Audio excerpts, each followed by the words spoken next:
Authorities in Hong Kong say the number of people killed in an apartment fire last week has now risen to 151. This as an investigation is pointing to the building's renovation as a catalyst for the tragedy.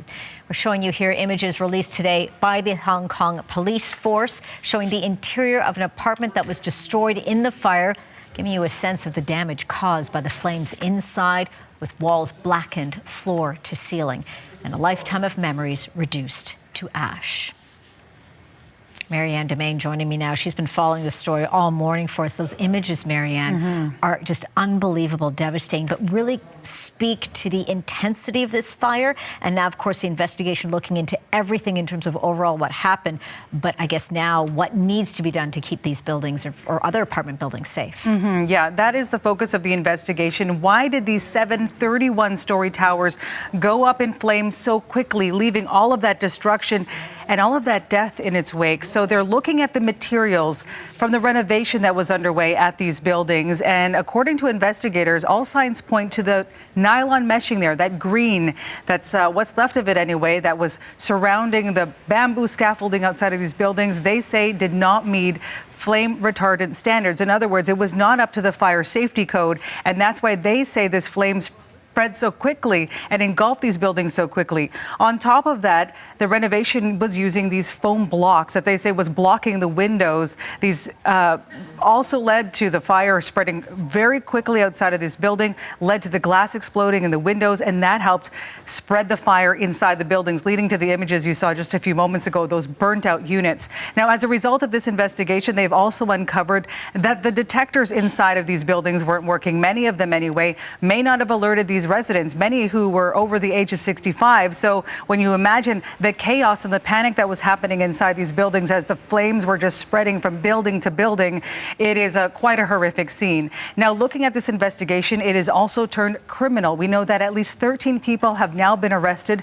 These are people in connection to the construction company, Prestige Construction and Engineering Company. We're talking people who were scaffolding subcontractors, even engineers, project managers. They've all been arrested in connection with suspected manslaughter.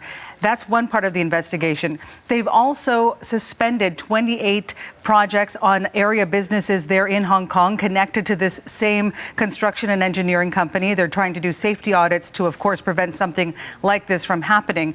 But looking at these images, Angie, you can see the big job they have ahead of them. These are buildings that have been around since the 1980s. There are thousands of units here, so a huge impact and a huge job ahead. And it'll be interesting to see as they've expanded that investigation. Will it needs to be expanded further to the overall construction industry in terms of how things, how that all entails. A very complex recovery effort is underway for the victims, 151 bodies.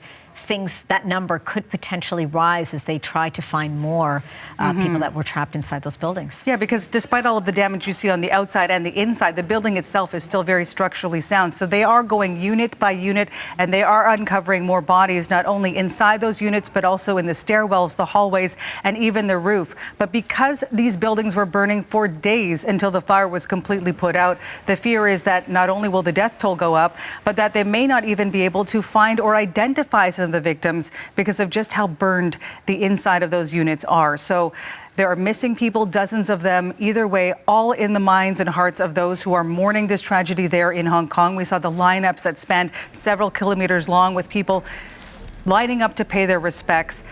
In addition, though, to those who died in this fire and those who are still missing, there are those who are still displaced.